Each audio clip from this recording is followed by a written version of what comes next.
We have some news royalty here. He is the new nightly news anchor. He took over for Lester Holt. Tom Llamas is here. And June 2nd, you took over as the big cheese there as the nightly news. And do you have makeup on right now, Tom? I got a little bit of powder. I didn't know what I was getting into here, man. I was like, guys, it's a sports show, and so I just do what they tell me. I got a little bit on. Okay, just Don't lie. Felt like you went a little overboard here. I even told them, I was like, just give me powder. That's hysterical. Okay, your lifestyle. Yeah. How does it change now that you're on call? It feels like 24/7. I have some NBC News engineers coming to my house next week to take over one of my rooms in my house to make it a mobile studio that can go live under any circumstance. And when I mean under any circumstance, if there is no Wi-Fi, if there is no power, we're getting a Starlink set up, and just to make sure we can go live. And right now we are on sort of a standby to see what the U.S. does with Iran. And so they're sort of working overtime to make sure we can get the studio up and going. Like I have a passport on me at all times. I got to run to the airport, and just knowing at any point the phone's going to ring and it's like, jump on a plane or we need you to come in. And, but that when you sign up, that's going to happen. But you have 3 kids. Yeah. Your wife and kids, they can kind of understand that. Yeah. What if you're at a soccer game or you're at a baptism or you're at a graduation? Yeah, it's tough. So I'll give you an example. I mean, my kids have always known me to do this job, and so they know that sort of comes with the territory, and that's part of Dad's job. And it's tough on them sometimes, right? Because they wake up and I'm not there. I'm on a plane to Ukraine or Israel or somewhere else. And that's tough. And it's, conversations we have as a family when we get home. But I'll give you an example. Last Friday, my little guy was having his championship Little League game, 7 years old, against a team where we have a huge rivalry with the other coach. Ooh. So this was the biggest game of the season. And I had to be on the desk because the game was at 5:30. So I'm already taping segments. I'm getting ready for nightly news, and my wife's live streaming the game. And so I'm at the corner of my eye, I'm watching the live stream of this Little League 7U game while I'm reading some of like the serious news. But it was during commercial breaks, and I was able to watch them hit. So it's good. It's stuff like that. But when I'm home, I'm dad, and I'm a good husband. It's just like I'm just focused on the family. And I think when you're at home, that's the way it's got to be. And when you're at work, you're at work. At what point does it click and you go, that's what I want to do? It's interesting. So I was in the 9th grade. I was taking a writing class at my high school, and an alumnus came in. His name was Louis Aguirre. He was very, he's a known local reporter and anchor. He's a great broadcaster. And he said, if you like writing, check out TV news. And I went home and I was talking to my parents, and we always watched a lot of news. My parents are Cuban refugees. They came here in the late 50s and the early 60s. And we were constantly watching news in English and Spanish. So it was always a part of our life, and talking politics and talking about elections, even as a child. But when I told them that, parents, it's interesting. Like immigrant parents, usually it's like doctor, lawyer, businessman. There's like only 3 careers in this world. And when I told them about this, they said, try it out. And at 15, I got my first internship. And so I started working in newsrooms at 15. I saw my first dead body that summer. I would interview local officials. Was this Telemundo? Telemundo, yeah. And so it was all in Spanish. I mean, I couldn't even drive. My mom would drop me off. And then, like within an hour, I was in the news van with a photographer, carrying the tripod. And then if there was no reporter, I would ask the questions. And it was in Spanish, but it was an incredible summer. And it was so much fun and so exciting. I did every job. I rolled prompter, served coffee, answered phones, go out on shoots, helped the photographers. And I did that pretty much every summer of my life. And so I was constantly working in newsrooms. Yeah, I tell whether it's parents who call in or they're students who call in of how to get in the business. And I said, there's no direct route. Right. But I always say, if you don't do something, somebody else will. Yeah. Always think that there's going to be somebody. And our job is to make this job look great, easy. Yeah. Like I said to Bob Costas, you made it look too easy, Bob. Yeah. So there's more competition because everybody thinks they can do sports. Yeah. This isn't difficult. You turn on a microphone, comb your hair, you're good to go. Maybe Right. a little powder if you need it, but I don't. And I think that... No, you look great. You don't. You don't at all. You don't? I don't need it. I actually lost what you were saying because I was looking in your eyes. But no, you're right. And a lot of people think it's very glamorous, and at times it can be, but it's a lot of work, and you got to really love it. Even covering something like the Olympics, which is, to me, one of the best things that we get to cover. What people don't see is that to interview Katie Ledecky when she wins that gold medal out of the race and she's huffing and puffing, you have to stay planted for 2 hours with your photographer standing up, waiting in place for that race to end, for her to come up, and then you can get those 10 seconds with her. But it's incredible to get those 10 seconds, you know? I was in Cuba recently. Went there, kind of a cultural exchange. And I'm glad I went. Yeah. But it was so sad. It is. Because you look at what it was and what it may never be. Yeah. And just the people who were there, who will never get out. Yeah. And know they will never get out. They could not have been more hardworking, loyal, caring, but you just see these buildings and what that was like in the 50s when, Hollywood was going over there. There were casinos over there, Hemingway's over, this was a place. The weather is wonderful, but I'm glad I went. I don't know. Have you been back? I've never been back. I was born here. My visa's been rejected twice. I tried to go as a journalist, but I was rejected twice. They usually, and we're always having ongoing conversations with the Cubans to try to go over there. But the 2 times I tried to go, I was rejected. Usually they don't like Cuban American journalists, especially Cuban American journalists who grew up in Miami. It's very sensitive, and those are their rules. My parents have never gone back. We still have family there. My entire life, we have supported family on the island. It is incredibly sad. People have no idea of how sad it is in Cuba and what it once was until you study it. But it's something that to understand, Dan. Like my entire life, my parents toasted every New Year's next year in Havana. My entire life, and they'll never go back. They probably will never go back. They're in their 70s now, and they probably will never go back. And it's incredibly sad, and I pray for the people there, and I cover it as much as I can. Tom Llamas is the anchor, the managing editor, the nightly news. Most dangerous setting you've been in? There's been a few, right? Because there's dangerous settings when you are in extreme weather. Hurricane Katrina physically knocked me down, whereas you're standing up and the wind was so strong where we were in Mississippi, it physically knocked me down. I've been in Israel, in Ukraine, in situations where, the raids go off and you're looking out of your window and you're seeing missiles fly into Tel Aviv and you're seeing the Iron Dome intercepted. And it's the craziest thing that you're witnessing because you're safe, but you're not really safe because if the Iron Dome doesn't work, that missile lands. And I'd say those types of situations, I mean, in local news, there was a lot of extreme weather, but also crime scenes that sometimes you get to the scene faster than the cops do sometimes, and that's not a great place to be. I'll give you a good story. So when I was a young reporter in Miami, it was my first local news gig. Katrina was the big hurricane, and I had sort of, I'd worked, I'd done a couple of hurricanes, I'd sort of proven myself, but I was still very green.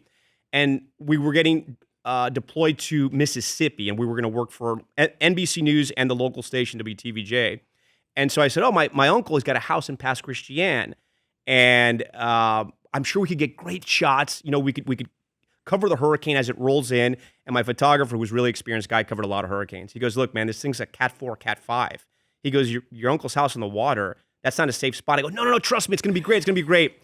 To this day, they have not found that house.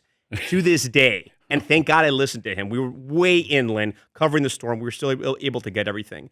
But there's things like that all the time. And then there's people on our team like Richard Engel and Keir Simmons and Raf Sanchez and Matt Bradley that are in war zones constantly. And they're one of the reasons why I think NBC News still separates itself. There's a lot of conversations about legacy media versus new media, whatever you want to call it.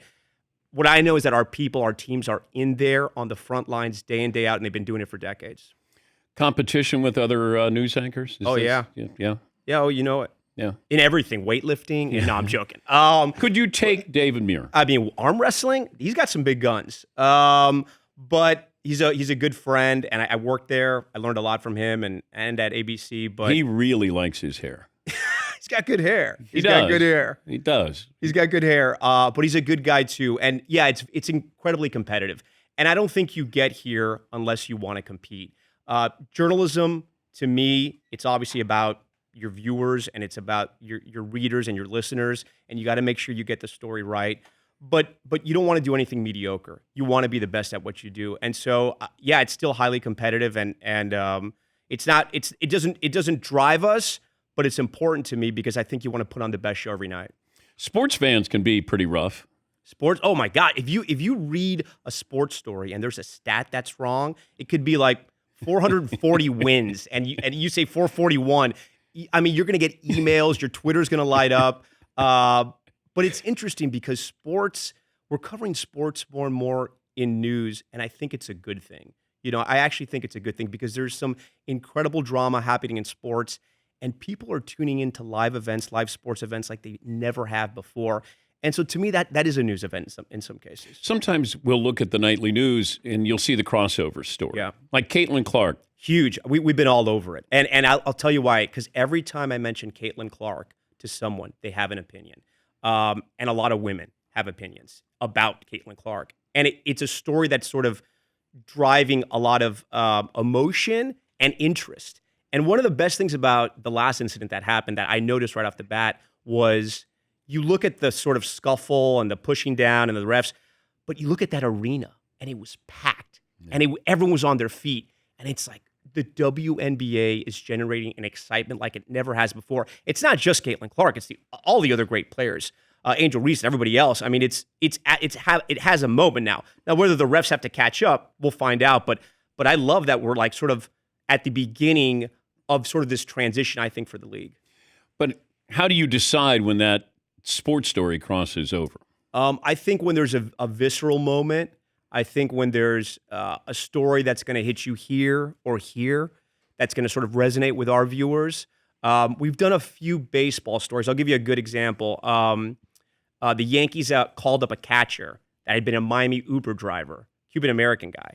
And that story was incredible because you had a guy who just last year was driving an Uber, and now he's backing up Austin Wells on the New York Yankees, and he's playing great. And I think stories like that touch people, and so those are kind of the stories we want to be in. And then the Olympics, there's so much drama in the Olympics because you have people who compete their entire lives, and they're either going to medal or they're going to lose, and that's a tough moment. And I saw it just recently in Paris. We were covering Greco-Roman wrestling, and there was a wrestler from maybe it was Kazakhstan. And he had just lost. And he's just a big, tough guy.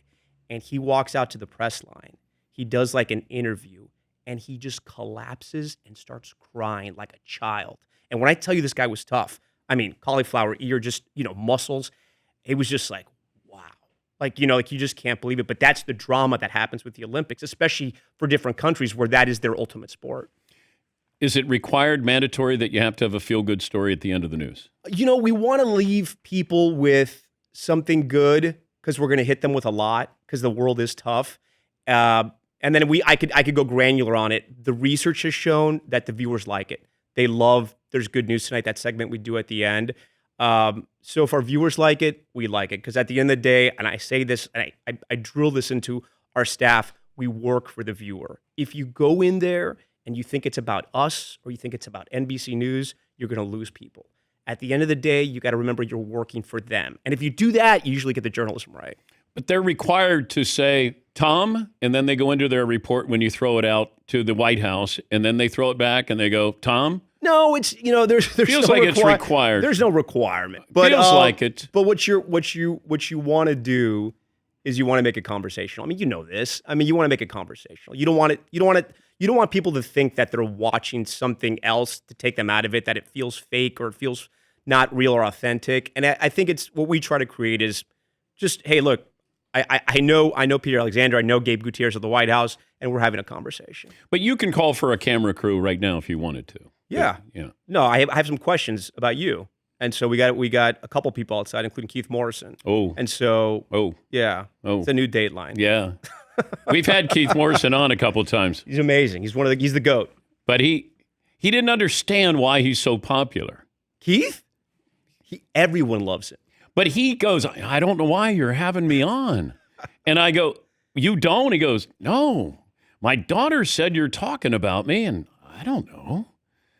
But Bill Hader doing his impersonation of him. But and it's funny because a lot of the audience now knows Keith from Dateline. Keith, before Dateline, built an incredible career as a broadcaster and a reporter. I covered a hurricane with him early in my career when I was local and he was network. And I'll never forget, he got into the satellite truck and he whipped out a pencil and he just starts writing like longhand his script. I mean, old school. And I was just like in awe of this guy, the way he was working. It was amazing. That pesky DNA. Yeah. Pesky DNA.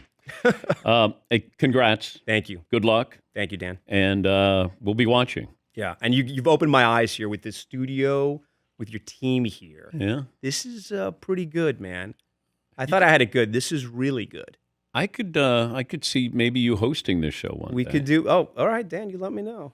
How about we swap? How about we whenever, swap? Whenever you want to do news, Yeah. No. I No. always love when they do that though. When they would do that, when they would swap sportscasters and news. But sometimes they bring something. It's pretty cool sometimes. I would never want to do news. Ever? No. No? I can interview anybody, but I Yeah. wouldn't want to do the hard. I wouldn't want to do that on a it's tough. nightly basis. It's tough. No, because those first 5 stories, Yeah. we may not have good news in there. Yeah. Oh no. A lot of times you don't. And it's a tough part of the job too. I'm talking about the Thunder better win Sunday night. You're Yeah. talking about Iran. Iran. Yeah, it's a little different. Okay, I'm doing okay. Yeah, you're doing okay. He is the big cheese now, NBC Nightly News, taking over for Lester Holt. What a great man. Great man. Great. One of the best. Great man. Yep. Tom Llamas is the anchor and managing editor of the Nightly News. We'll take a break. We're back after this Dan Patrick Show.